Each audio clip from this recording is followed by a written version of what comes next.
എല്ലാ പ്രിയ സുഹൃത്തുക്കൾക്കും പുതിയൊരു ക്ലാസ്സിലേക്ക് സ്വാഗതം. എന്താണ് നിങ്ങളെ വിഷു ആഘോഷങ്ങളൊക്കെ പൊടി പൊടിച്ചു എന്ന് വിചാരിക്കുന്നു. കൂടെ പഠനവും കൊണ്ടുപോയിട്ടുണ്ടാവും അല്ലേ? റിവിഷനൊക്കെ കഴിഞ്ഞോ നിങ്ങൾക്ക്? 2 ദിവസം നമ്മൾക്ക് ഇന്നലെ വിഷു ആയതുകൊണ്ടാണ് കേട്ടോ ക്ലാസ് ഇടാതിരുന്നത്.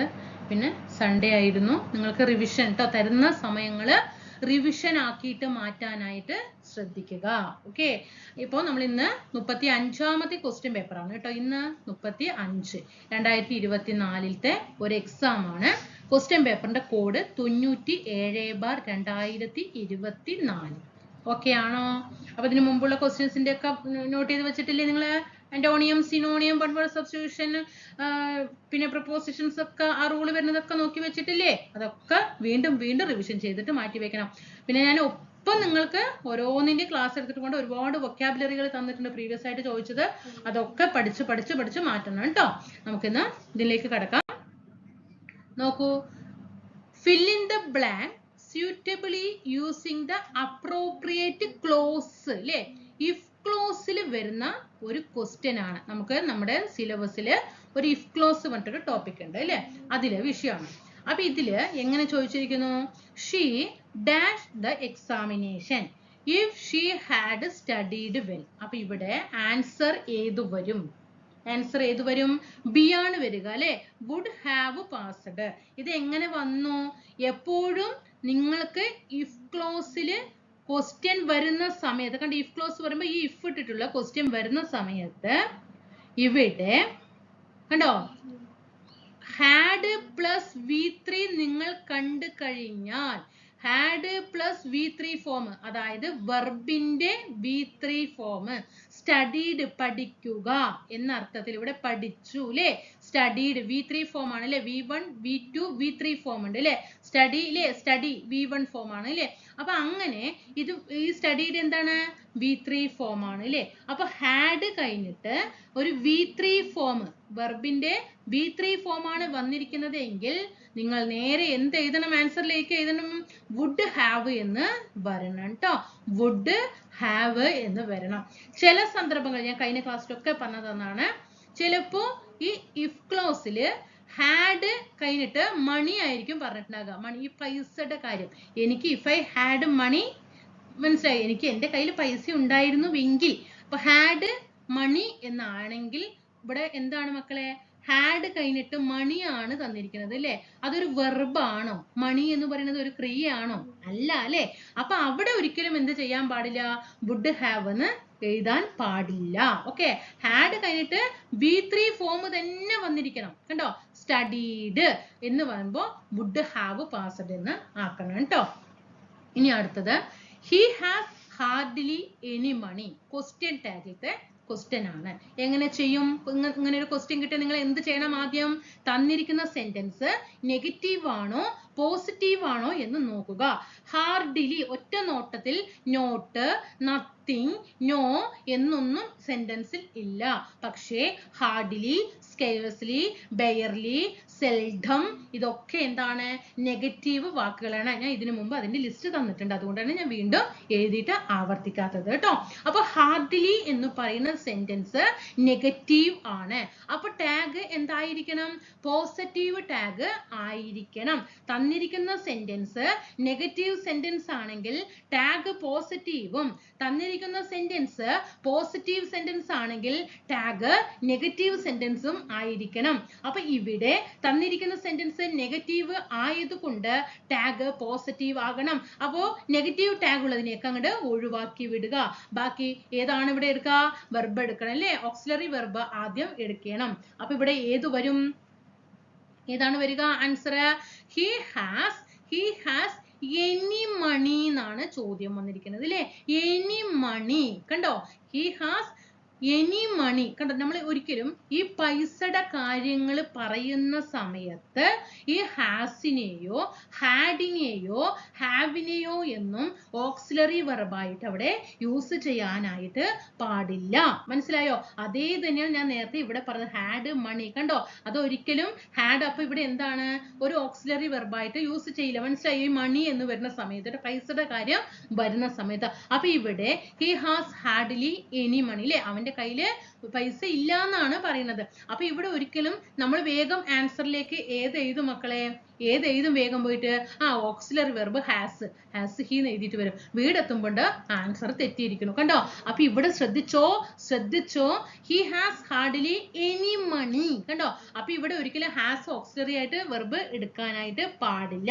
ഹി സബ്ജക്റ്റ് ആയിട്ട് വന്നത് കൊണ്ട് ഏതെടുക്കണം? ഡസ് ഹി എന്ന് എടുക്കണം. ഏതാണ്? ഡസ് ഹി എന്ന് എടുക്കുക കേട്ടോ. 82ാമത്തെ ആൻസർ ഏതാണ്? ഡസ് ഹി ആയതുകൊണ്ട് കേട്ടോ. ഹി ആയതുകൊണ്ട് ഏതെടുക്കുക? ഡസ് ഹി എന്ന് എടുക്കുക. അടുത്തത് റിപ്പോർട്ട് ദീസ് സെന്റൻസസ് പ്രോപ്പർലി. ഞാൻ ക്ലാസ് എടുക്കുന്ന സമയത്ത് തീരെ അറിയാത്ത വ്യക്തിയെയും ഏറ്റവും നന്നായി അറിയാവുന്ന വ്യക്തിയെയും ഉൾക്കൊള്ളിച്ചിട്ടാണ് ഇവിടെ ക്ലാസ് എടുക്കുന്നത്. നമ്മൾ നല്ലോണം എക്സ്പേർട്ട് ആയിട്ടുള്ള ഒരു ക്ലാസ് കാണുന്നുണ്ടെങ്കിൽ അവർ ക്ഷമിക്കുക കേട്ടോ. കാരണം നമുക്ക് എല്ലാവരെയും ഒപ്പം കൊണ്ടുപോകേണ്ടതുണ്ട്. അതുകൊണ്ടാണ്. നോക്കൂ, പിന്നെ നമ്മുടേതായിട്ടുള്ള നമുക്ക് മാർക്ക് കിട്ടണം. നമുക്ക് ഇംഗ്ലീഷിൽ 10 മാർക്ക് കിട്ടണം. അപ്പൊ ആ ഒരു നോർമലായിട്ടുള്ള ഒരു നമ്മുടെ ഒരു നിലപാടിൽ നിന്നിട്ടുകൊണ്ടാണ് ക്ലാസ് എടുക്കുന്നത്. അല്ലാതെ PhD എടുത്ത ഇംഗ്ലീഷുകാരെ പോലെ ഒന്നും ക്ലാസ് എടുക്കാനായിട്ട് നമുക്ക് സാധിക്കില്ല.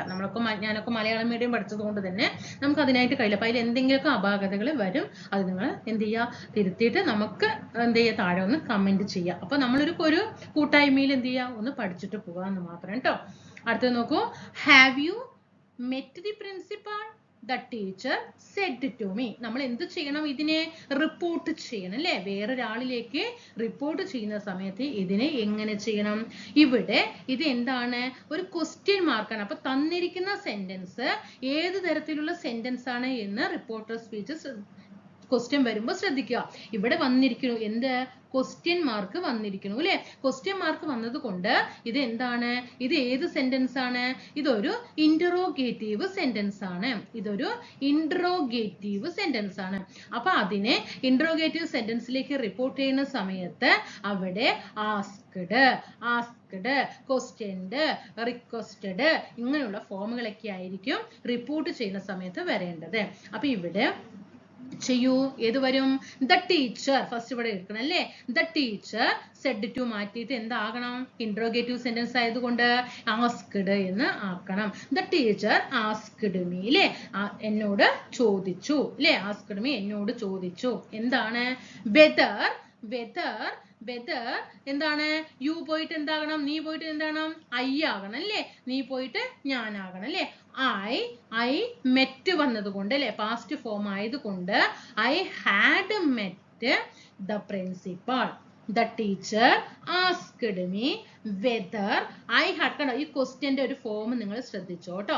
The teacher said to me. said ആണ്, കഴിഞ്ഞ കാര്യമാണ്. ഇത് ക്വസ്റ്റ്യൻ മാർക്കുള്ള വാക്കാണ്, ഇന്ററോഗേറ്റീവ് സെന്റൻസ് ആണ്. അപ്പോൾ റിപ്പോർട്ട് ചെയ്യുന്ന സമയത്ത് ഫസ്റ്റ് ആസ്ക്ഡിലായിരിക്കണം ക്വസ്റ്റ്യൻ വരേണ്ടത്. പിന്നെ എന്താണ് റൂള്? ഇവിടെ മെറ്റ് ആണ് അല്ലെ? മെറ്റ് പാസ്റ്റ് ഫോം ആണ് അല്ലെ? V3 ഫോം ആണ് ഇവിടെ വന്നിരിക്കുന്നത് അല്ലെ? മെറ്റ് V1 V2 V3 അല്ലെ? മീറ്റ് അല്ലെ? മീറ്റ് മെറ്റ് ഇതാണ് ഇതിന്റെ ഫോം. അപ്പൊ ഇവിടെ മെറ്റ് എന്ന് വന്നത് കൊണ്ട് തന്നെ റിപ്പോർട്ട് ചെയ്യുന്ന സമയത്ത് V3 ഫോം ആയതുകൊണ്ട് തന്നെ ഇനി എന്തിലേക്ക് മാറ്റണം? ഹാഡ് മെറ്റ് എന്നതിലേക്ക് മാറ്റണം. മനസ്സിലായോ? അടുത്തത് pick out the correct article and fill the sentences. താഴെ തന്നിരിക്കുന്നതിൽ കറക്റ്റ് ആർട്ടിക്കിൾ കൊടുക്കാനാണ് പറഞ്ഞിരിക്കുന്നത്. അപ്പൊ നമ്മൾ ഡാഷിന് ശേഷം വരുന്ന സെന്റൻസ് നോട്ട് ചെയ്യുക കേട്ടോ. ഒരു ഏതാണ് ആർട്ടിക്കിൾ വരുന്ന സമയത്ത് ഡാഷിന് ശേഷം വരുന്ന വേർഡ് നോക്കുക. ഇവിടെ ഇയർ എന്നാണ് നമ്മൾ സാധാരണയായിട്ട് എങ്ങനെ പറയുക? ഇയർ എന്നാണ് പറയുക അല്ലെ? പക്ഷെ മക്കളെ ഇയർ എന്നല്ല പറയുക, ഇയർ എന്നാണ് പറയുക കേട്ടോ. ഇയർ കണ്ടോ? അപ്പൊ യായല്ലേ വന്നിരിക്കുന്നത്? യായല്ലേ? കാക്ക ഗംഗങ്ങ, ചാച്ച ജഞ്ചന, ടാഠ ഡണ്ടന, താത്ത ദന്തന, പാപ്പ ബമ്പമ, യ ര ല വ ഷ ഷ സ ഹ അല്ലെ? ഇങ്ങനെ അക്ഷരങ്ങളിലാണ് ഈ ഡാഷിന് ശേഷം ഉള്ള വാക്ക് വന്നിരിക്കുന്നത് എങ്കിൽ അവിടെ എന്ത് യൂസ് ചെയ്യണം? എ ആയിരിക്കണം യൂസ് ചെയ്യേണ്ടത്. ആ ഇ എന്ന് തുടങ്ങിയിട്ട് അല്ലെ? എ ഐ ഒ ഔ എന്ന് വരെയുള്ളതാണെങ്കിൽ ഏത് യൂസ് ചെയ്യണം? ആന് യൂസ് യൂസ് ചെയ്യണം. അപ്പൊ ഇവിടെ നമ്മൾ ഇയർ എന്ന് വായിച്ചാൽ തെറ്റി, നമ്മുടെ ആൻസർ തെറ്റിപ്പോകും. നമ്മൾ ഇയർ പറയുമ്പോൾ ഇ ആണ്. അപ്പൊ ആ ഇയിൽ ഇവിടെ നമ്മൾ വേഗം കൊണ്ടുപോയിട്ട് ആൻ ഇയർ എന്നിരിക്കും. പക്ഷേ നമ്മൾ പ്രൊനൗൺസിയേഷൻ ചെയ്യേണ്ടത് ഇയർ എന്നായതുകൊണ്ട് എന്ത് ചെയ്യണം? എ ഇയർ ആയിരിക്കണം ആൻസർ ആയിട്ട് വരേണ്ടത്. അടുത്ത് നോക്കൂ, complete the sentences using correct tense. The bell dash, ഇവിടെ ബ്രാക്കറ്റിൽ റിംഗ് തന്നിട്ടുണ്ട്. Before I reached the school, ഞാൻ സ്കൂളിലേക്ക് എത്തിച്ചേരുമ്പോഴേക്കും ദ ബെല്ല് എന്ത് ചെയ്തു? അടിച്ചു കഴിഞ്ഞു അല്ലേ? അപ്പൊ ഇവിടെ എന്ത് വരണം? ഇവിടെ ഏത് ഫോം വരും? സി ആണല്ലേ, ഹാഡ് റങ്. നമ്മൾ നേരത്തെ പറഞ്ഞില്ലേ റെയിൽവേ സ്റ്റേഷനിലേക്ക് എത്തിച്ചേരുമ്പോഴേക്കും the train had, if I reached the railway station the train had left. ആ ക്വസ്റ്റ്യൻ നന്നായിട്ട് ആ ഒരു ക്വസ്റ്റ്യൻ പഠിച്ചു വെച്ചോ. അതിൽ നിന്ന് ഒരു മാർക്ക് വേറെ ഏത് രീതിയിലും ആ മോഡൽ ചോദിച്ചു കഴിഞ്ഞാൽ നമുക്ക് ആൻസർ ആയിട്ട് പറയാനായിട്ട് പറ്റും. എന്താ, എങ്ങനെ പറയാ? If I reached the railway station, എന്നിട്ട് എന്ത് പറയും? എന്നിട്ട് if I reach the railway station the train had, എന്താണ്? Train had left. അതേ ഫോമല്ലേ മക്കൾ ഇവിടെ തന്നിരിക്കുന്നത്. നോക്ക്, ദ ബെൽ ഡാഷ്, കണ്ടോ ഇവിടെ അതവിടെ നിൽക്കട്ടെ. നോക്ക്, I reached the school, before I reached the school. കണ്ടോ, ഇതാണ് I reach the railway station. ഇവിടെ സ്കൂളായി, ഇവിടെ എന്തായി? റെയിൽവേ സ്റ്റേഷനുമായി. ദ ട്രെയിൻ ഹാഡ് ലെഫ്റ്റ്, അപ്പൊ ദ ബെല്ല് ഹാഡ് റങ്. കണ്ടോ, ഹാഡ് റാങ് ചെയ്തിരിക്കരുത്, ഹാഡ് റങ്. കണ്ടോ, ഇതേ മോഡലാണ് കേട്ടോ, ഹാഡ് റങ്. അടുത്തത്, give the one word substitute for a person who studies about the sun, the moon, stars and the universe. ഇതിനെ കുറിച്ചിട്ട് പഠിക്കുന്ന ആ വ്യക്തിനെ എന്താണ് പറയുക? എന്ത് പറയും? അസ്ട്രോളജർ ആണോ, അസ്ട്രോണോമർ ആണോ, കോബ്ലർ ആണോ, അസ്ട്രോളജിസ്റ്റ് ആണോ? എന്താണ് ഇവിടെ ആൻസർ ആയിട്ട് വരിക? ഏതാണ്? അസ്ട്രോണോമർ ആണ് അല്ലേ, അസ്ട്രോണോമർ ആണ് അല്ലേ. അസ്ട്രോളജർ ആരാ? ജ്യോതിശാസ്ത്രജ്ഞനാണ് അല്ലേ, ജ്യോതിശാസ്ത്രജ്ഞനാണ്. അപ്പോ അസ്ട്രോളജർ ആരാണ്? നമ്മൾ ജ്യോത്സ്യൻ അല്ലേ, ജ്യോത്സ്യനാണ് അല്ലേ, ജ്യോത്സ്യനാണ് അസ്ട്രോളജർ എന്ന് പറയാം അല്ലേ. ഓക്കെ, അപ്പൊ ഇവിടെ അസ്ട്രോണോമർ ആണ്. ഈ 6 ക്വസ്റ്റ്യൻസ് റൂളുകൾ നിങ്ങൾക്ക് മനസ്സിലായോ? ഇങ്ങനെ ക്വസ്റ്റ്യൻസ് വന്നാൽ വീണ്ടും നിങ്ങൾ ആവർത്തിക്കുന്ന സമയത്ത് നിങ്ങൾ ആൻസർ ചെയ്യില്ലേ? ഇപ്പൊ നമുക്ക് ഇതില് ഈ 6 ക്വസ്റ്റ്യന് നമുക്ക് എന്ത് ചെയ്യാം? സുഖമായിട്ട് മാർക്ക് വാങ്ങിക്കാവുന്ന ഒരു ഏരിയ ആണ്. ഓക്കെ, ഇനി നമുക്ക് അടുത്ത 4 ക്വസ്റ്റ്യൻ നോക്കിയാലോ.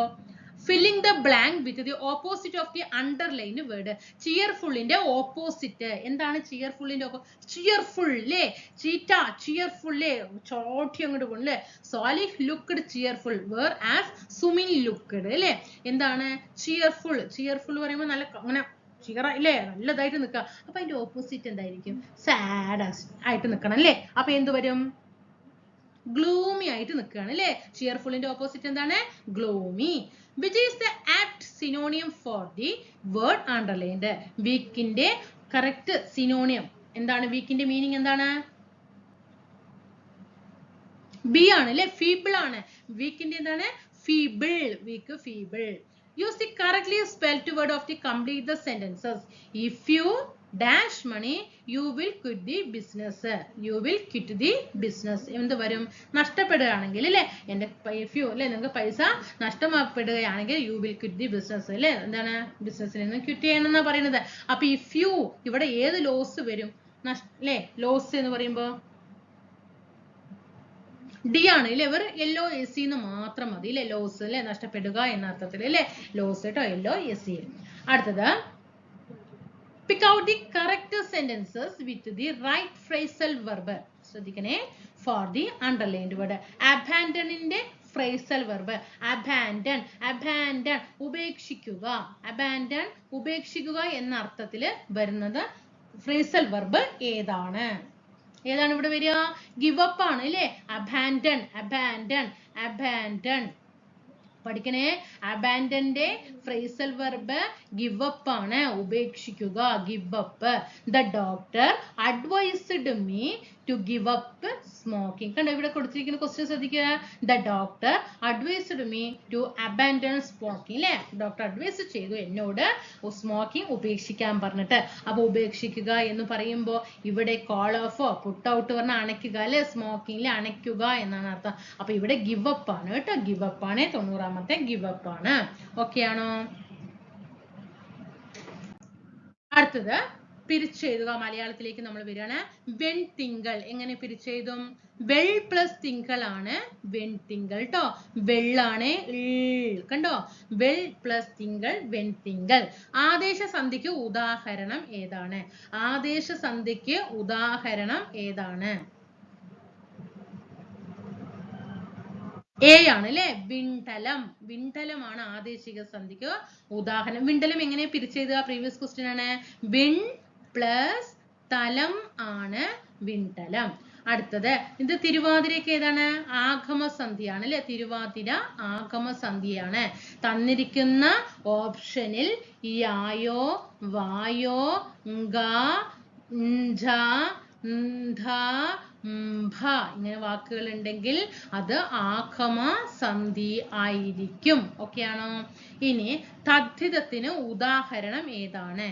ആൺമ, തിന്മ, പെൺമ, വെണ്മ ഏതാണ് തദ്ധിതത്തിന് ഉദാഹരണം? ഡി ആണ്. വെണ്മയാണ് അല്ലെ. അതല്ലേ വെള്ള നിറത്തിൽ നിന്നും ഉണ്ടാകുന്നതല്ലേ ഒരു വെണ്മ എന്ന് പറയുന്നത്. നല്ല വെണ്മ എന്ന് പറയും അല്ലേ. നല്ല കളർ അല്ലേ. നല്ല വൈറ്റ് ആയിട്ട് ഒരു നല്ല ഡ്രസ്സ്, ഒരു മാലാഖ നിൽക്കുമ്പോൾ നോക്കിക്കേ നമ്മൾ എന്താ പറയാ? ആഹാ, ആ ഡ്രസ്സിന്റെ ഒരു വെണ്മ നോക്കിക്കേട്ടില്ലേ. ആ വെളുപ്പിൽ നിന്നും ഉദിച്ചു വന്നതാണ് ഏത്? വെണ്മ എന്നത്. അതുകൊണ്ട് തന്നെ അത് എന്തൊരു ഉദാഹരണമാണ്? തദ്ധിതത്തിന് ഉദാഹരണമാണ്. മറ്റു നോക്ക്, പെൺമ, പെണ്ണിൽ നിന്ന് ഉദിച്ചു വന്നു, അതുണ്ടോ? അങ്ങനെ ഒരു വാക്ക് പറയോ? നമ്മൾ പറയില്ല അല്ലെ. തിന്മ അത് പറയോ? ഇല്ല അല്ലെ. ആൺമ, ആണിൽ നിന്നും ഇല്ല, അങ്ങനെ വരില്ല. വെണ്മ എന്ന് പറയുമ്പോ വെളുപ്പ് എന്ന നിറത്തിൽ നിന്നും അല്ലെ ഉണ്ടാവുന്നതാണ് എന്ത്? വെണ്മ എന്ന് പറയുന്നത്. അടുത്തത് വിപരീത പദം എഴുതുക. അഗ്രജന്റെ ഓപ്പോസിറ്റ്. അഗ്രജൻ, അവരജൻ. അഗ്രജൻ, അവരജൻ. ജലത്തിന്റെ പര്യായ പദം അല്ലാത്തത് ഏത്? പര്യായ പദമാണ് ക്വസ്റ്റ്യൻ, നന്നായിട്ട് ശ്രദ്ധിക്കണം എപ്പോഴും. ജലത്തിന്റെ പര്യായ പദം അല്ലാത്തത് ഏത്? ഇവിടെ നമ്മൾ വാരി നമുക്കറിയാം, വാരി ജലം പറയാം, സലിലം ജലം പറയാം, നളിനം ജലം പറയാം, അമൃതം എന്ന് പറഞ്ഞാൽ നമുക്ക് ജലം എന്ന് പറയാം. അതുകൊണ്ട് ഇവിടെ ആൻസർ ക്വസ്റ്റ്യൻ ഡിലീഷൻ ആണ് കേട്ടോ. ആനച്ചന്തം എന്ന ശൈലിയുടെ ആശയം. ആനച്ചന്തം സിയാണ്. ആകെപ്പാടെയുള്ള ഭംഗിയാണ്. ആനയുടെ ചന്തത്തെ ഒരിക്കലും വർണ്ണിക്കുന്നതല്ല ഇവിടെ. ആനച്ചന്തം എന്ന് പറയുന്നത് ആകെപ്പാടെയുള്ള ഒരു ഭംഗിയാണ് അല്ലെ. നമ്മൾ എന്തെങ്കിലുമൊക്കെ ഒരു ഫംഗ്ഷന് പോകുമ്പോ കെട്ടി അണിഞ്ഞു ഒരുങ്ങി ഒരു വൃത്തിയായിട്ട് അങ്ങോട്ട് അല്ലെ ഓർണമെന്റ്സ് ഒക്കെ ഇട്ട് നല്ല കളർഫുൾ ഡ്രസ്സൊക്കെ ഇട്ട് കുറച്ച് ഫ്ലവറൊക്കെ വെച്ച് അല്ലെ പൂക്കളൊക്കെ വെച്ച് നമ്മൾ മുല്ലപ്പൂവൊക്കെ ചൂടി നിൽക്കുമ്പോൾ നമ്മൾ ആകമാനം ഒരു ആനച്ചന്തമായിരിക്കും അല്ലെ. ആൺകുട്ടികളാണെങ്കിൽ അവരുടേതായിട്ടുള്ള രീതിയിൽ ചെയ്തിട്ടും അല്ലെങ്കിൽ കസവും മുണ്ടുകളൊക്കെ ഇട്ടുമ്പോഴും അവര് ആകെ ഒരു ആനച്ചന്തമാണ് അല്ലെ. അതിനെ എന്താണ്? ആനയുടെ ചന്തത്തോടാണോ വർണ്ണിക്കുന്നത്?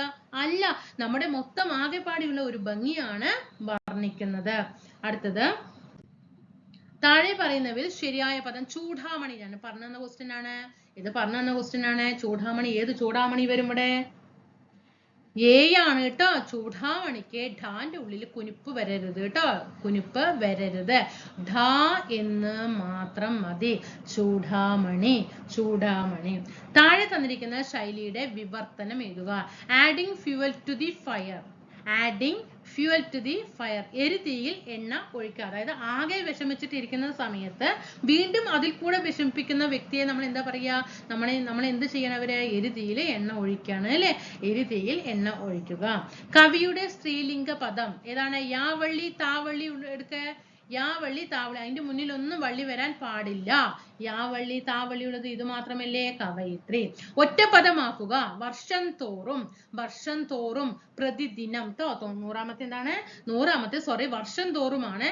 ദിവസം തോറും ആണെങ്കിൽ എന്താക്കാം? പ്രതിദിനം എന്നാക്കാം. ഇവിടെ പ്രതിവർഷമാണ്. വർഷം തോറും ആകുമ്പോൾ പ്രതിവർഷം. ഓക്കെ ആയോ? ഇത്രയും ക്വസ്റ്റ്യൻസ് നിങ്ങൾ പരിചയപ്പെട്ടോ? നല്ല ക്വസ്റ്റ്യൻ അല്ലേ? എങ്ങനെ നമുക്ക് ഒരു 20ൽ ഒരു 18 അല്ലെങ്കിൽ 19 മാർക്ക് നമുക്ക് സുഖമായിട്ട് വാങ്ങിക്കാവുന്ന ഒരു ക്വസ്റ്റ്യൻ പേപ്പറാണ് അല്ലേ. അടുത്ത എക്സാമുകൾക്കൊക്കെ ഇങ്ങനെ വരട്ടെ. ഈ ക്വസ്റ്റ്യൻസ് ഒക്കെ ഒന്ന് ആവർത്തിക്കപ്പെടട്ടെ. നമ്മൾ അടുത്ത ക്വസ്റ്റ്യൻ പേപ്പറിൽ പോകുമ്പോൾ ആഹാ വീക്കിന്റെ സിനോണിയം അതാ വന്നു. എന്താണ്? ഫീബിൾ അല്ലേ. വീക്കിന്റെ സിനോണിയം നമുക്ക് തന്നുമ്പോൾ നമ്മളെ വേഗം ഇത് പഠിക്കണം. അയ്യോ അന്ന് ക്ലാസ് പഠിച്ചതല്ലേ വീക്ക്. എന്താണ് സിനോണിയം? വീക്കിന്റെ സിനോണിയം ഫീബിൾ അല്ലേ. ഫീബിൾ അതാ അല്ലേ. അങ്ങനെ അടുത്ത ക്വസ്റ്റ്യൻ എന്താണ്? ചിയർഫുൾ. ചിയർഫുളിന്റെ ആന്റോണിയം എഴുതാൻ വന്നു. നമ്മൾ എന്ത് എഴുതണം? ഗ്ലൂമി എന്ന് എഴുതണം. എന്താണ്? ഗ്ലൂമി എന്ന് എഴുതണം. മനസ്സിലായോ? അപ്പൊ ഇങ്ങനെ എല്ലാ ക്വസ്റ്റ്യൻ പേപ്പറിൽ നിന്നും വന്നിരിക്കുന്ന വൺ വേർഡ് സബ്സ്റ്റിറ്റ്യൂഷനുകളും സിനോണിയംസും ആന്റോ ആന്റോണിയംസും ക്വസ്റ്റ്യൻ ടാഗ്സും ഇഫ് ക്ലോസുകളും ഒക്കെ നമ്മൾ വർക്കൗട്ട് ചെയ്ത് ഡെയിലി ക്വസ്റ്റ്യൻ പേപ്പർ വർക്കൗട്ട് ചെയ്യുമ്പോൾ നമുക്കതൊരു ഇംഗ്ലീഷും മലയാളവും ഒന്നും നമുക്കതിന് ടെൻഷനേ അടിക്കണ്ട കേട്ടോ. താഴെ ഒരുപാട് കൂട്ടുകാർ കമന്റ് ചെയ്തു. എല്ലാ കൂട്ടുകാർക്കും ഹൃദയത്തിന്റെ ഭാഷയിൽ നന്ദി അറിയിക്കാണ് മക്കളെ. ചിലപ്പോൾ ഞാൻ കമന്റിന് റിപ്ലൈ തരാൻ കുറച്ച് ദിവസങ്ങളിൽ നമുക്ക് ചിലപ്പോൾ റിപ്ലൈ തരാൻ പറ്റിയില്ല എന്ന് വരും. ഒരിക്കലും കമന്റ് കാണാതിരിക്കുകയോ ഒന്നും ചെയ്യുന്നതല്ല, എല്ലാം ഞാൻ ശ്രദ്ധിക്കുന്നുണ്ട്. പക്ഷെ നമുക്ക് റിപ്ലൈ തരാനുള്ള ചിലപ്പോൾ ടൈം കിട്ടാത്തത് കൊണ്ടാണ്. അപ്പൊ അതുകൊണ്ട് ചിലപ്പോൾ കുറച്ച് ദിവസങ്ങളിൽ നമുക്ക് കമന്റ് റിപ്ലൈ ചെയ്യാൻ പറ്റും കേട്ടോ. കൂടെ നിന്നിട്ട് സപ്പോർട്ട് ചെയ്യുമെന്ന് വിചാരിക്കണം, അവസ്ഥ മനസ്സിലാക്കും എന്നും വിചാരിക്കുകയാണ് കേട്ടോ. പിന്നെ നമുക്ക് എന്ത് ചെയ്യണം, ഇനി നമുക്ക് ക്വസ്റ്റ്യൻ പേപ്പർ നമുക്ക് ഇനി കുറച്ചൊന്ന് റൂളുകൾ പഠിച്ചിട്ട് പോകണ്ടേ. നമ്മുടെ ഡെയിലി ഉള്ള നമ്മുടെ ഒരു ദിനചര്യ നമുക്ക് മാറ്റണ്ട അല്ലേ. നമ്മള് കഴിഞ്ഞ ക്ലാസ്സില് കോൺകോഡിന്റെ കുറച്ച് റൂളുകൾ നമ്മൾ പഠിച്ചു വന്നു അല്ലെ. കോൺകോഡിന്റെ കുറച്ച് റൂളുകൾ നമുക്ക് അതിന്റെ കുറച്ച് ബാലൻസ് ഉള്ള കുറച്ച് റൂളുകൾ കൊണ്ട് നോക്കിയാലോ. കുറച്ച് റൂളല്ല, അതിൽ വീണ്ടും നിറയെ റൂളുകളുണ്ട്. നമുക്ക് അതിലത്തെ കുറച്ച് റൂളുകളൊന്ന് നോക്കാം കേട്ടോ. നമ്മൾ കോൺകോഡിന്റെ കുറച്ച് റൂളുകൾ കഴിഞ്ഞ ക്ലാസ്സിൽ പറഞ്ഞു നിർത്തിയിട്ടുണ്ട്. അതിന്റെ ബാലൻസ് കുറച്ച് റൂളുകൾ പറഞ്ഞുതരാം. ഇനിയുണ്ട് കേട്ടോ റൂളുകൾ വേറെ ഞാൻ ക്ലാസ്സിൽ പറഞ്ഞുതരാം. അപ്പൊ നമുക്ക് രണ്ട് ക്ലാസ് ആകുമ്പോഴേക്കും നമ്മുടെ എന്താകും, കോൺകോഡ് നമ്മളവിടെ പഠിച്ചു കഴിയും കേട്ടോ. പിന്നെ ഒരുപാട് വൊക്കാബുലറികൾ നിങ്ങൾക്ക് തന്നിട്ടുണ്ട്, നിങ്ങൾ അതൊക്കെ പഠിച്ചു മാറ്റിയിട്ടുണ്ടാവും എന്ന് വിചാരിക്കണോ. നമുക്ക് ഒന്നുകൂടി ഈ കോൺകോഡ് കഴിഞ്ഞിട്ട് വൊക്കാബുലറീസ് എല്ലാം ഒന്നും കൂടി ഓർഡർ ചെയ്തിട്ട് വരാം കേട്ടോ, പഠിച്ചു പോകാം. അപ്പോൾ എന്താണ് കോൺകോഡ് എന്ന് നമ്മൾ കഴിഞ്ഞ ക്ലാസ്സിൽ പറഞ്ഞത്, സബ്ജക്റ്റും വെർബും തമ്മിലുള്ള എഗ്രിമെന്റ് ആണ് അല്ലേ. എന്താ പറഞ്ഞത്, സബ്ജക്റ്റും വെർബും തമ്മിലുള്ള ഒരു എഗ്രിമെന്റ് ആണ്. അവർ തമ്മിലൊരു കച്ചവടമാണ് ഇല്ലേ അവിടെ അല്ലേ. സബ്ജക്റ്റ് ഇന്നത് വന്നാൽ വെർബ് ഇന്നതായിരിക്കണം എന്നായിരിക്കും പറയുന്നതാണ് ഇത് കോൺകോഡ് എന്ന് പറയുന്നത്. ഓക്കെ ആണോ. ഇത് നമ്മള് പ്രീവിയസ് ക്വസ്റ്റ്യൻ പേപ്പർ വർക്ക്ഔട്ട് ചെയ്യുക എന്നുള്ളൊരു ലക്ഷ്യത്തോടുകൂടി ഞാൻ ക്ലാസ് സ്റ്റാർട്ട് ചെയ്തത്. പക്ഷെ ഇംഗ്ലീഷ് എങ്ങനെയെങ്കിലും നിങ്ങൾക്ക് 10 മാർക്ക് കിട്ടട്ടെ എന്ന് പറഞ്ഞിട്ടാണ് ഗ്രാമറും കൂടിയിട്ട് ഒപ്പം കൊണ്ടുപോയി വെക്കാബുലറി ഒക്കെ ഒപ്പം കുറച്ച് തരുന്നത് കേട്ടോ. നമുക്ക് ടോപ്പിക് വൈസ് ആയിട്ടൊക്കെ എടുത്ത സുഖമായിട്ട് നമുക്ക് നന്നായിട്ട് മാർക്ക് കിട്ടും. നോക്കാം നമുക്ക് കേട്ടോ. നോക്ക് അടുത്ത റൂള് നോക്ക്. ഒരു സെന്റൻസ് നമ്മൾക്ക് കോൺകോഡില് ഒരു ക്വസ്റ്റ്യൻ PSC ചോദിച്ചാൽ ആ തന്നിരിക്കുന്ന സെന്റൻസ് ജെറണ്ട് ഫോമിൽ ആണെങ്കിൽ എന്താണ് gerund, verb plus ING form. Verb plus ING form. ഉദാഹരണം ഞാൻ ഇവിടെ തന്നിട്ടുണ്ട് നോക്ക്. ലാഫിങ്, ലാഫ് പറഞ്ഞെന്താ ചിരിക്കുക അല്ലെ. അതൊരു വെർബല്ലേ, ചിരിക്കുക എന്ന് പറഞ്ഞ ഒരു വെർബല്ലേ. അതിന്റെ കൂടെ ING ഫോം ലാഫിങ് കണ്ടോ. അങ്ങനെയാണെങ്കിലോ അല്ലെങ്കിൽ തന്നിരിക്കുന്ന സെന്റൻസ് 2+ വെർബിലോ സ്റ്റാർട്ട് ചെയ്താൽ എന്തായിരിക്കണം, അവിടെ വെർബ് എങ്ങനെയായിരിക്കണം, സിംഗുലർ വെർബ് ആയിരിക്കണം യൂസ് ചെയ്യേണ്ടത്. മനസ്സിലായോ. നോക്ക് ലാഫിങ് കണ്ടോ. ലാഫിങ് എന്താണ്, ലാഫിങ് ING ഫോം ആണ് അല്ലേ. ഇതൊരു ജെറണ്ട് ഫോം ആണ്. അതുകൊണ്ട് അടുത്ത വെർബ് എന്ന് പറയുന്നത് സിംഗുലർ വെർബ് ആയിരിക്കണം. ലാഫിങ് ഈസ് ഗുഡ് ഫോർ ഹെൽത്ത്. ഇത് പഠിച്ചോ. അടുത്തത് 2+ വെർബ് കണ്ടോ. 2+ പ്ലേ. 2 വെർബ് അല്ലേ, പ്ലേ കളിക്കുക എന്ന അർത്ഥത്തിൽ വന്നു. അപ്പോ 2 പ്ലേ എന്ന സെന്റൻസിൽ തുടങ്ങിയിട്ടുണ്ടെങ്കിൽ ആ സെന്റൻസിന്റെ വെർബും നമ്മൾ സിംഗുലർ ഫോമിൽ തന്നെ എഴുതണം. To play with explosives is dangerous. ഇതിവിടെ മനസ്സിലായോ. കോൺകോഡില് തന്നിരിക്കുന്ന സെന്റൻസ് ജെറണ്ട് ഫോമിലോ, ജെറണ്ട് എന്ന് പറയുന്നത് വെർബ് പ്ലസ് ING ആണ് ജെറണ്ട് ഫോം. ഓക്കെ ആണോ. അല്ലെങ്കിൽ തന്നിരിക്കുന്ന സെന്റൻസ് 2+ വെർബിൽ ആണെങ്കിലും തന്നിരിക്കുന്നത് നമ്മൾ വെർബ് എങ്ങനെ എഴുതണം, ഓക്സിലറി വെർബ് എങ്ങനെ എഴുതണം, സിംഗുലർ ഫോമിലായിരിക്കണം എഴുതേണ്ടത്. ജെറണ്ട് ഫോമിലോ 2+ വെർബിലോ സ്റ്റാർട്ട് ചെയ്യുന്ന സെന്റൻസിന്റെ ഓക്സിലറി വെർബ് എന്തായിരിക്കണം, സിംഗുലർ ഫോമില് ആയിരിക്കണം. ഈ റൂൾ അവിടെ ഓക്കെ ആണല്ലോ. അടുത്ത റൂള് 11 നോക്ക്. തന്നിരിക്കുന്ന സെന്റൻസില് 1 ഓഫ്, ഇവിടെ ഓഫിനാണ് കേട്ടോ കളി. 1 of, 1 and a half, everyone of, each of, either of, neither of, the number of. ഓഫിന്റെ ഒരേ കളിയാണ്. അങ്ങനെ തന്നിരിക്കുന്ന സെന്റൻസിൽ each of, either of, neither of, the number of, everyone of, 1 of, 1 and a half ഇങ്ങനെയാണെങ്കിൽ തന്നിരിക്കുന്ന സെന്റൻസ് ഏത് ഫോമിൽ എഴുതണം, plural noun plus singular verb ഫോമിൽ എഴുതണം. ഇവിടെ സെന്റൻസ് നോക്കൂ. either ഓഫ് കണ്ടോ, either of കണ്ടോ ഈ either of തന്നിരിക്കുന്നു അല്ലേ either of എന്ന സെന്റൻസിൽ വന്നിട്ടുണ്ട് അല്ലേ അപ്പൊ നമ്മൾ എന്ത് ചെയ്യണം പ്ലൂറൽ നൗൺ ആയിരിക്കണം അടുത്തുണ്ട് വരേണ്ടത് അത് കഴിഞ്ഞിട്ട് സിംഗുലർ വെർബ് എഴുതണം either of them അല്ലേ them അവരാണ് ഇവിടെ പ്ലൂറൽ ആണ് അല്ലേ ഒന്നിൽ കൂടുതൽ നാമങ്ങൾ ഇവിടെ പറയുന്നുണ്ട് അതിനുശേഷം സിംഗുലർ വെർബ് എഴുതണം നമ്മൾ them എന്ന് കാണുമ്പോൾ വേഗം പോയിട്ട് them അവരാണ് ഒന്നിൽ കൂടുതൽ പേരെ ഇവിടെ പറയുന്നുണ്ട് എന്ന് പറഞ്ഞും കൂടെ നമ്മൾ വേഗം ഏതിലേക്ക് പോകും 6ലേക്ക് പോകും പക്ഷെ 6ലേക്ക് പോകരുത് ഇവിടെ എന്ത് ചെയ്യണം either of ആണ് കണ്ടോ ഓഫ് എന്ന് വന്നിട്ടുണ്ട് കണ്ടോ either of വന്നതുകൊണ്ട് plural noun plus singular verb ഫോമിലേക്ക് മാറ്റണം അടുത്ത ക്വസ്റ്റ്യൻ the number of വന്നു അല്ലേ അപ്പൊ നമ്മൾ എന്ത് ചെയ്യണം plural noun plus singular verb ഫോമിലേക്ക് മാറ്റണം മാംഗോസ് മാംഗോ ആണോ പറഞ്ഞിരിക്കുന്നത് അല്ല മാംഗോസ് അല്ലേ ഒന്നിലധികം മാങ്ങകളെ പറയുന്നുണ്ട് എന്നിട്ട് എന്ത് ചെയ്യണം സിംഗുലർ ഫോമിലേക്ക് മാറ്റണം കണ്ടോ the number of mangoes in the basket is 100 ഇവിടെ 6 കൊണ്ടുപോയിട്ട് എഴുതരുത് മാംഗോസ് ആണ് ഒന്നിലധികം മാംഗോസ് വന്നിട്ടുണ്ട് എന്ന് പറഞ്ഞിട്ട് 6ലേക്ക് എഴുതരുത് കാരണം എന്തുകൊണ്ടാണ് ഇവിടെ the number of വന്നത് കൊണ്ടാണ് ഓക്കെ ആണോ 1 of 1 and a half every one of each of either of neither of the number of വന്നു കഴിഞ്ഞാൽ പ്ലൂറൽ നൗണ് ഒന്നിലധികം നാമങ്ങളെ വിശേഷിപ്പിക്കുന്നുണ്ടാകും അവിടെ അത് പറഞ്ഞിട്ട് പ്ലൂറൽ വെർബ് എഴുതി വെക്കരുത്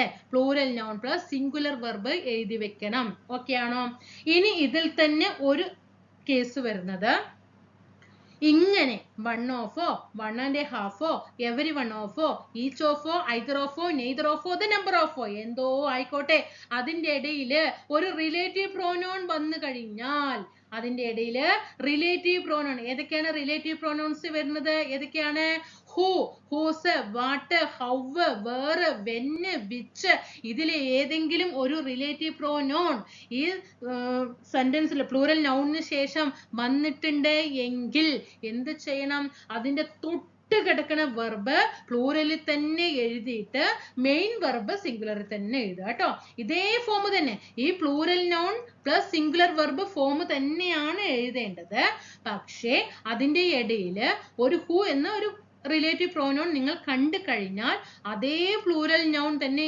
എഴുതിയിട്ട് ഈ പ്ലൂറൽ നൗണിന്റെ കിടക്കുന്ന വെർബിനെ പ്ലൂറൽ വെർബിലേക്ക് മാറ്റിയിട്ട് അത് കഴിഞ്ഞിട്ടുള്ള മെയിൻ വെർബിനെ സിംഗുലർ ഫോമിൽ തന്നെ എഴുതുക മനസ്സിലായോ ഇതേ റൂള് തന്നെ plural noun plus singular verb തന്നെ പക്ഷെ ഇതിന്റെ ഇടയിൽ എന്ത് വന്നിട്ടാം ഒരു ഏതെങ്കിലും ഒരു റിലേറ്റീവ് പ്രോനൗൺ ഉദാഹരണം ഹൂ എടുത്തു ഹൂ പ്ലസ് ഏത് തന്നെ എഴുതണം പ്ലൂറൽ വെർബ് എഴുതിയിട്ട് അടുത്ത മെയിൻ വെർബ് സിംഗുലർ വെർബായിട്ട് എഴുതണം കേട്ടോ ഇവിടെ തന്നിരിക്കുന്ന ഇത് നോക്കൂ വൺ ഓഫ് ദ ഇവിടെ നോക്ക് one of the തന്നിരിക്കുന്ന സെന്റൻസിൽ വൺ ഓഫ് എന്ന് വന്നിട്ടുണ്ട് അല്ലേ ഇവിടെ വൺ ഓഫ് അല്ലേ തന്നിരിക്കുന്ന സെന്റൻസിൽ വൺ ഓഫ് തന്നു വൺ ഓഫ് കഴിഞ്ഞാൽ അത് അടുത്തത് ഏത് എഴുതണം പ്ലൂറൽ നൗണ് എഴുതണം ബോയ്സ് കണ്ടോ ബോയ്സ് ആണ് അല്ലേ ഒന്നിലധികം ആൺകുട്ടികളെ പറയുന്നുണ്ട് എന്നതിന് ശേഷം നമ്മൾ എന്ത് ചെയ്യണം മക്കളെ എന്ത് ചെയ്യണം വൺ ഓഫ് ദ ബോയ്സ് കേട്ടോ ഇത് നമ്മൾ ഇവിടെ ഈ പറഞ്ഞ റൂള് ഈ ഫസ്റ്റത്തെ റൂള് നോക്കാം കേട്ടോ നമുക്ക്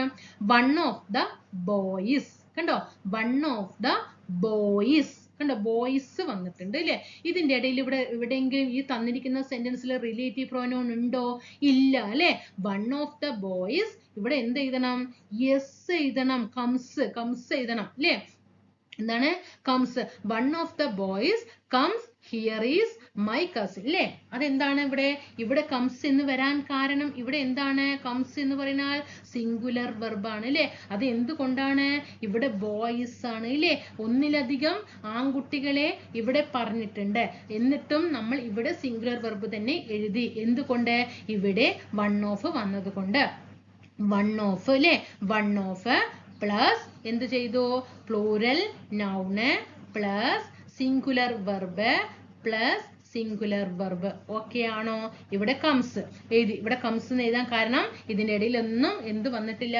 റിലേറ്റീവ് പ്രോനൗൺ വന്നിട്ടില്ല എന്നാൽ മക്കളെ ഇവിടെ തന്നിരിക്കുന്ന സെന്റൻസ് ഒന്ന് നോക്ക് വൺ ഓഫ് ദ ബോയ്സ് അത് കഴിഞ്ഞിട്ട് ആരെ കൊണ്ടിട്ടിരിക്കുന്നു ഇവിടെ ആരെ കൊണ്ടിട്ടു ഒരു റിലേറ്റീവ് പ്രോനൗണിനെ കൊണ്ടിട്ടു അതുകൊണ്ട് അതിന്റെ തൊട്ട് കിടക്കണ വെർബ് ഏതിലായിരിക്കണം പ്ലൂറൽ വെർബിലായിരിക്കണം. കംസ് എന്ന് ഇവിടെ എഴുതാൻ പറ്റുമോ? ഇവിടെ നമ്മൾ കംസ് എന്ന് എഴുതി, പക്ഷേ അതിവിടെ റിലേറ്റീവ് പ്രോനൗൺ ഇല്ലാത്തത് കൊണ്ടാണ്. ഇവിടെ റിലേറ്റീവ് പ്രോനൗൺ വന്നത് കൊണ്ട് അതിന്റെ തൊട്ട് കിടക്കുന്ന വെർബിനെ നമ്മൾ എന്ത് ചെയ്യണം?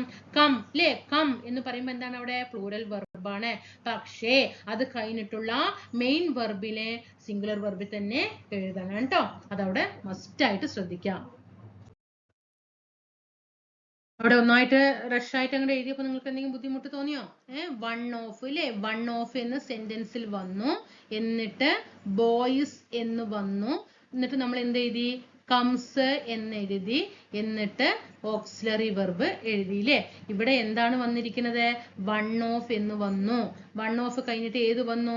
പ്ലൂറൽ നൗൺ വന്നു. ബോയ്സിലെ ഒന്നിലധികം വ്യക്തികളുണ്ട് എങ്കിലും വൺ ഓഫ് വന്നത് കൊണ്ട് സിംഗുലർ വെർബ് തന്നെ എഴുതണം. ഇവിടെയും സിംഗുലർ വെർബ് എന്ന് എഴുതണം. എന്നാൽ വൺ ഓഫ് കഴിഞ്ഞ് ബോയ്സ് എന്ന് വന്നു. പക്ഷെ അതിൻ്റെ ഇടയിൽ ആര് കയറി വന്നു? അതിൻ്റെ ഇടയിൽ ഒരു റിലേറ്റീവ് പ്രോനോണ് ഹൂ കയറി വന്നു. ഹൂ കയറി വന്നപ്പോ ഇവിടെ കംസ് എന്ന് എഴുതാൻ പാടില്ല, കം എന്നേ എഴുതാൻ പാടുള്ളൂ കേട്ടോ. പക്ഷെ പിന്നീട് ഓക്സിലറി വെർബ് എന്ത് തന്നെ എഴുതാ? ഈസ് എന്ന് എഴുതാ. ഇതാണ് അവിടെ പറഞ്ഞ റൂള് കേട്ടോ മക്കളെ. ഓക്കെ, നമുക്കിനി അടുത്തയിലേക്ക് പോകാം. റൂള് 12 നോക്കിക്കോ. Distance, time, amount of money, quantity അല്ലെങ്കിൽ മെഷർമെന്റ്, പീരീഡ് ഓഫ് ടൈം, ഇങ്ങനെയൊക്കെ വന്നിട്ടുണ്ടെങ്കിൽ സിംഗുലർ വെർബ് തന്നെ എഴുതണം കേട്ടോ. 5 കിലോമീറ്റേഴ്സ് കണ്ടോ? 5 കിലോമീറ്റേഴ്സ്. 5 കിലോമീറ്റേഴ്സ് എന്ന് കഴിഞ്ഞിട്ട് കിലോമീറ്റേഴ്സ് ആണ്, പ്ലൂറൽ ആണ്, 6 കൊണ്ട് ഉപയോഗിക്കാം. അങ്ങനെ ഒന്നും പാടില്ല കേട്ടോ. ഇങ്ങനെ ഒരു ദൂരം, ഡിസ്റ്റൻസ് ദൂരം, ഒരു സമയം, ഒരു എമൗണ്ട് ഓഫ് ദി മണി, അല്ലേ? ഒരു ഇത്ര എമൗണ്ട് എന്ന് പറഞ്ഞിട്ട് തന്നെയാണെങ്കിലോ, അല്ലെങ്കിൽ ഒരു ക്വാണ്ടിറ്റി, അല്ലെങ്കിൽ ഒരു മെഷർമെന്റ്, അല്ലേ? അല്ലെങ്കിൽ ഒരു പീരീഡ് ഓഫ് ടൈം, ഇങ്ങനെയൊക്കെ തന്നാലും അവിടെ ഏത് തന്നെ എഴുതണം? സിംഗുലർ വെർബ് തന്നെ എഴുതണം. കിലോമീറ്റേഴ്സ് എന്ന് കണ്ടതുകൊണ്ട് ആരിലേക്ക് അങ്ങോട്ട് കടക്കാം എന്ന് ഒരിക്കലും നിങ്ങൾ വിചാരിക്കരുത്. അവിടെ എന്ത് തന്നെ എഴുതണം? സിംഗുലർ വെർബ് തന്നെ എഴുതണം. അടുത്ത റൂൾ നോക്കിയാലോ?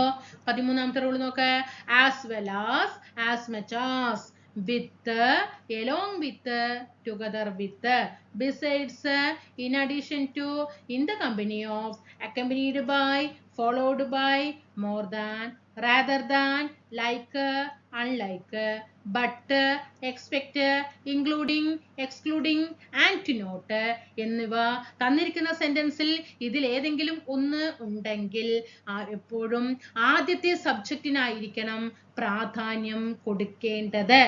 നോക്കൂ, ദ സ്റ്റുഡൻസ് ഇവിടെ എന്താണ്? പ്ലൂറൽ നൗൺ ആണ് അല്ലേ? ആസ് വെൽ ആസ് വന്നു അല്ലേ? അത് കഴിഞ്ഞിട്ട് ദ ടീച്ചർ, ഇവിടെ സിംഗുലർ നൗൺ ആണ് വന്നിരിക്കുന്നത് അല്ലേ? അത് കഴിഞ്ഞിട്ട് നമ്മൾ എന്ത് ചെയ്യണത് ഉണ്ടോ? ഹാവ്. എന്തുകൊണ്ട് ഇവിടെ ഹാവ് വന്നു?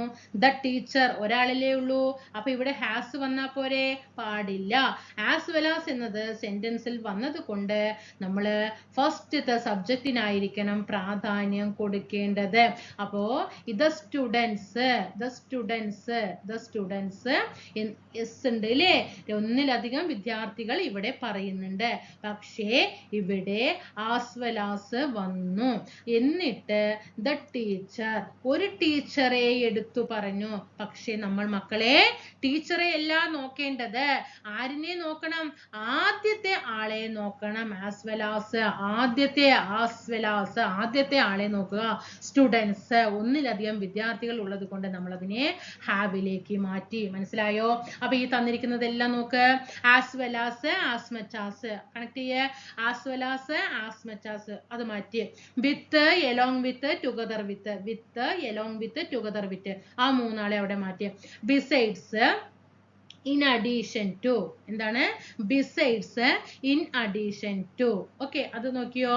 besides, in addition to. ഇതൊന്നും പെട്ടെന്ന് നമുക്ക് സെന്റൻസ് കാണുമ്പോൾ നമ്മൾ ഈ ആൾക്കാരെ ഒന്നും ശ്രദ്ധിക്കില്ല. in addition to, അയ്യോ വീടെത്തുമ്പോഴായിരിക്കും അയ്യോ ഈ സെന്റൻസ് വന്നാൽ ഫസ്റ്റ് സബ്ജക്റ്റിനായിരിക്കണല്ലോ പ്രാധാന്യം കൊടുക്കേണ്ടത്. അപ്പൊ ഇതൊക്കെ ശ്രദ്ധിക്കണം. in addition to, besides in addition to, besides, in the company of, accompanied by, in the company of, accompanied by, followed by, എന്താണ് in the company of, accompanied by, followed by, accompanied by, followed by, more than, rather than, more than, rather than, like, unlike, like, unlike, but, except, but, except, except ഒന്നും കണ്ണിൽ പോകില്ല. Exam ഹാളിൽ നമുക്ക് except എന്ന വാക്കൊന്നും കണ്ണിൽ പോകില്ല. വേഗം പോയിട്ട് സെക്കൻഡ് സബ്ജക്റ്റ് ഒക്കെ എഴുതിയിട്ട് വരും. പോരാ, എക്സെപ്റ്റ് ഒക്കെ കണ്ടു കഴിഞ്ഞാൽ ഫസ്റ്റ് സബ്ജക്റ്റിന് പ്രാധാന്യം കൊടുക്കണം. Including, excluding, and not. And not ആര് ശ്രദ്ധിക്കും? നമ്മൾ ശ്രദ്ധിക്കുമോ? നമ്മളൊന്നും ശ്രദ്ധിക്കില്ല അല്ലെ? പക്ഷെ ഇനി ശ്രദ്ധിക്കും, ഇനി നമ്മൾ ശ്രദ്ധിക്കും. ആൻഡ് നോട്ട് ഇതൊക്കെ തന്നിരിക്കുന്ന സെന്റൻസിൽ ഉണ്ടെങ്കിൽ ഫസ്റ്റ് സബ്ജക്റ്റ്, ഇതെല്ലാം ഉണ്ടാവില്ല, ഇതിൽ ഏതെങ്കിലും ഒരു വാക്ക് അതിലുണ്ടെങ്കിൽ ഫസ്റ്റ് സബ്ജക്റ്റിനായിരിക്കണം പ്രാധാന്യം കൊടുക്കേണ്ടത്. പഠിച്ചോ, പഠിച്ചോ. As well as, as much as ഒപ്പം പറഞ്ഞു വാ. ഉണ്ടാതെ കേട്ടി ഉറങ്ങുന്നുണ്ടോ നിങ്ങള്? ഉറങ്ങുന്നുണ്ടോ? ഇംഗ്ലീഷ് പഠിച്ചു പഠിച്ചു ഉറങ്ങിയോ? ഇല്ലല്ലോ അല്ലേ? നോക്ക്, as well as, as much as പഠിച്ചോ. ആ രണ്ടാളെ അവിടെ മാറ്റുക. വിത്ത്, എലോങ് വിത്ത്, ടുഗദർ വിത്ത്, ആ മൂന്നാളെ അവിടെ അങ്ങോട്ട് മാറ്റുക. ബിസൈഡ്സ്, ഇൻ അഡീഷൻ ടു, ആ രണ്ടാളെ അവിടെ മാറ്റുക. Besides, in addition to. In the company of, in the company of, ആ ഒരാളെ അങ്ങോട്ട് മാറ്റുക. In the company of. Accompanied by, followed by, രണ്ടാളെ മാറ്റുക. Accompanied by, followed by. പിന്നെ മോർ ദാൻ, റാദർ ദാൻ, ആ രണ്ടാളെ മാറ്റുക. More than, rather than. Like, unlike, രണ്ടാളെ മാറ്റുക. Like, unlike. But, but except, but except, but except, but except, ആളെ മാറ്റുക. Including, excluding, including, excluding, and not. മനസ്സിലായോ? ഇത് ഏതെങ്കിലും തന്നിരിക്കുന്ന സെന്റൻസ് കോൺകോഡ് എന്ന ക്വസ്റ്റ്യനിൽ നിന്ന് നിങ്ങൾക്ക് ഒരു ക്വസ്റ്റ്യൻ വന്നിട്ടുണ്ടെങ്കിൽ, തന്നിരിക്കുന്ന സെന്റൻസിൽ ഈ ഓപ്ഷൻസ് ഉണ്ടെങ്കിൽ, ഈ സാധനങ്ങൾ ഉണ്ടെങ്കിൽ ഫസ്റ്റ് സബ്ജക്റ്റിന് പ്രാധാന്യം കൊടുക്കുക. ഫസ്റ്റ് സബ്ജക്റ്റിന് പ്രാധാന്യം കൊടുക്കുക. Distance, time, amount of the money, quantity, measurement, period of time ഒക്കെ തന്നിട്ടുണ്ടെങ്കിലും വെർബ് സിംഗുലർ ഫോമിലേക്ക് തന്നെ മാറ്റണം. ഓക്കെ ആണോ? അതെ, ഇത്രയും റൂളുകൾ നിങ്ങൾക്ക് മനസ്സിലായോ? പിന്നെ നമ്മള് നേരത്തെ പറഞ്ഞ റൂൾ അല്ലേ, വൺ ഓഫ്, വൺ ഓഫ് അല്ലേ? ഏതൊക്കെ പറഞ്ഞു നമ്മള്? One of, one and half, of, of, of, of, of, ഒരേ ഓഫ് കളിക്കാര് അല്ലേ? Every one of, each of, either of, neither of, the number of എന്നിവ സെന്റൻസിൽ ഉണ്ടെങ്കിൽ എന്താണ്? Plural noun plus singular verb ആയിരിക്കണം. എന്നാൽ ഈ ഓഫുകൾക്ക് ശേഷം എന്താണ്? ഒരു പ്ലൂറൽ നൗൺ തന്നിട്ട് ഒരു റിലേറ്റീവ് പ്രോനൗൺ ഹു എന്ന് തന്നിട്ടുണ്ടെങ്കിൽ അതിന്റെ തൊട്ട് കിടക്കുന്ന വെർബിനെ പ്ലൂറൽ വെർബ് തന്നെ ആക്കണം. എന്നിട്ട് മെയിൻ വെർബിനെ സിംഗുലർ വെർബിലേക്ക് മാറ്റുക. ഓക്കെ, ഇവിടെ പ്ലൂറൽ നൗൺ സിംഗുലർ വെർബ്, ഇതിന്റെ ഇടയിൽ ഒരു ഹൂയും വന്നാൽ അവിടെ ഒരു പ്ലൂറൽ വെർബ് എഴുതിയിട്ട് ബാക്കിയുള്ള എസ് ബി എഴുതിയാൽ മതി കേട്ടോ. ഇത്രയാണ് നമ്മൾ റൂളുകൾ പഠിച്ചത്. നമ്മൾ റൂള് കഴിഞ്ഞ പ്രാവശ്യം അത്രയൊന്നുമല്ല പഠിച്ചത്, അതിൽ കൂടുതൽ പഠിച്ചിട്ട് തോന്നുന്നു, എനിക്ക് ഓർമ്മയില്ല. പിന്നെ ഓക്കെ, ഓക്കെ, അപ്പൊ എത്ര റൂള് പഠിച്ചു മക്കളെ? നമ്മള് എത്ര റൂള് പഠിച്ചു അല്ലേ? ഇനി ഇതിന്റെ റൂള് ഇതിന്റെ കൂടെ പിന്നാലെ വരും കേട്ടോ. നമുക്ക് അടുത്ത ക്ലാസ്സിൽ കാണാം. അപ്പൊ ഞാൻ ഇത്രയും ഡെഡിക്കേഷൻ ആയിട്ട് ക്ലാസ് തരുമ്പോൾ നിങ്ങൾ എനിക്ക് എന്തെങ്കിലും തരണ്ടേ? നിങ്ങൾ എന്തെങ്കിലും എനിക്ക് തരണ്ടേ? നിങ്ങൾ എനിക്കൊന്നും തരണ്ട. ഒന്ന് സബ്സ്ക്രൈബ് ചെയ്യുക. ആ വലതുവശത്ത് കാണുന്ന ഒരു ബെൽ ബട്ടൺ ഒന്ന് ഇനേബിൾ ചെയ്തിടുക. ഒന്ന് ജസ്റ്റ് ഒന്ന് ആ കൈ കൂടെ ഒന്ന് പ്രസ് ചെയ്താൽ പോരെ, അത്രമാത്രം മതി. ഒന്ന് ലൈക്ക് ചെയ്യും മക്കളെ. എന്തിനത്ര മടി കാണിക്കുന്നത്? ഒന്ന് ലൈക്ക് ചെയ്തിട്ട് പോകും. താഴെ ഒന്ന് ജസ്റ്റ് ഒരു കമന്റ്, നിങ്ങളുടെ കമന്റ് ആണ് പ്രചോദനം. നിങ്ങളുടെ ഒരു കമന്റ്, ക്ലാസ് സൂപ്പർ അല്ലെങ്കിൽ ക്ലാസ് ഇഷ്ടമായി മിസ്സേ എന്ന് പറയുമ്പോൾ അതിൽ കൂടുതൽ ഒന്നുമില്ല കേട്ടോ. ക്ലാസ് നമുക്ക് എന്ത് തിരക്കാണെങ്കിലും ശരി, എന്റെ പഠിത്തം അവിടെ മാറ്റി വെച്ചാൽ നിങ്ങൾക്ക് ഒരു അരമണിക്കൂർ ക്ലാസ് തരാൻ ഞാൻ ബില്ലിംഗ് ആയിരിക്കും. കാരണം എന്താണ്? ആ കമന്റ് മനസ്സിൽ കിടന്ന് മൈൻഡിൽ കിടന്നിട്ട് ഇങ്ങനെ കാണുന്നുണ്ടാവും. നമ്മുടെ കൂട്ടുകാരൊക്കെ പറയുന്നുണ്ട് അല്ലേ താഴെ, അയ്യോ ക്ലാസ് ഇത് ഇപ്പോഴാണ് മനസ്സിലാകാൻ തുടങ്ങിയത്, ഇംഗ്ലീഷ് പാടാണെന്നൊക്കെ പറഞ്ഞിട്ട് നമ്മുടെ കൂട്ടുകാരെ താഴെ കമന്റ് ചെയ്യുന്നുണ്ട്. അത് കാണുമ്പോൾ അവർ എന്നെ പ്രതീക്ഷിച്ചിരിക്കുമ്പോൾ ഞാൻ ഇവിടെ ഉണ്ടാതിരിക്കാൻ പറ്റുമോ? പറ്റില്ല. അപ്പൊ നമ്മൾ എന്ത് ചെയ്യണേ? അതിലേക്ക് പ്രചോദനം വരികയാണ്, നിങ്ങളുടെ കമന്റ് ആണ് കേട്ടോ. പിന്നെ നിങ്ങളുടെ കൂട്ടുകാർക്കൊക്കെ ഒന്ന് ഷെയർ ചെയ്തിട്ട് സപ്പോർട്ട് ചെയ്യണം കേട്ടോ. എത്ര മാത്രം നിങ്ങൾ ചെയ്താൽ മതി. ഒരു രൂപ നിങ്ങൾക്ക് മുതൽ മുടക്ക് വേണ്ട അല്ലേ? ഇല്ലാതെ ക്ലാസ്സുകൾ നമുക്ക് ചെയ്യാം. ഇംഗ്ലീഷ് മലയാളം ഒക്കെ പെർഫെക്റ്റ് ആക്കി എടുക്കണം. നമുക്ക് മലയാളം കൂടുതലായിട്ട് പറഞ്ഞുതരാൻ പറ്റിയില്ല അല്ലെ? ഇന്ന് സമയം അതിക്രമിച്ചു. നമുക്ക് അടുത്ത ക്ലാസ്സിൽ കാണാം. ടെലിഗ്രാം ഗ്രൂപ്പിൽ കൂടിയിട്ട് ജോയിൻ ചെയ്യില്ലേ? നിങ്ങൾ ജോയിൻ ചെയ്യാട്ടോ, ലിങ്ക് താഴെ കൊടുക്കാം. അടുത്ത ക്ലാസ്സിൽ കാണാം. പിന്നെ നമ്മുടെ ചാനൽ ഇഷ്ടംപോലെ ക്ലാസ്സുകൾ ഇട്ടിട്ടുണ്ട്. ഒരുപാട് പ്രീവിയസ് ക്വസ്റ്റ്യൻ പേപ്പർ വർക്ക്ഔട്ട് ചെയ്തിട്ടിട്ടുണ്ട്. പിന്നെ ടോപ്പിക് വൈസ് ആയിട്ട് ക്ലാസ്സുകൾ ഇട്ടിട്ടുണ്ട്. പുതിയ SCRTയുടെ ഇഷ്ടംപോലെ ക്ലാസ്സുകൾ ഇട്ടിട്ടുണ്ട്. എല്ലാം പഠിച്ച് സമാധാനത്തിൽ ഹറിബറി ആകാതെ ഇരുന്ന് ഒരു ദിവസം 10 വീഡിയോ 15 വീഡിയോ ഒന്നും നിങ്ങൾ കാണണ്ട. ഡെയിലി ഇപ്പൊ ഇംഗ്ലീഷ് ഒപ്പം കൊണ്ടുപോകുമ്പോൾ അതിന്റെ കൂടെ മറ്റു ഓരോ ക്ലാസ്സുകളും കണ്ട് പഠിച്ചു എക്കണോമിക്സ് ഒക്കെ നമ്മളവിടെ കംപ്ലീറ്റ് ചെയ്തിട്ടിട്ടുണ്ട് കേട്ടോ. അതേപോലെ ഭരണം സംവിധാനങ്ങള്, സുപ്രധാന നിയമങ്ങൾ, ഇന്ത്യൻ കോൺസ്റ്റിറ്റ്യൂഷൻ, ഇതൊക്കെ അവിടെ കംപ്ലീറ്റ് ആണ് ടോപ്പിക്കുകൾ. അതൊക്കെ പഠിച്ചു മാറ്റിയിട്ട് നന്നായിട്ട് മാറ്റി കറണ്ട് അഫെയർ മാത്രം എന്ത് ചെയ്താൽ മതി, അപ്ഡേറ്റ് ആയിട്ട് പോയാൽ മതി കേട്ടോ. അടുത്ത ക്ലാസ്സിൽ കാണാവേ. താങ്ക് യു സോ മച്ച് എല്ലാ കൂട്ടുകാർക്കും കേട്ടോ.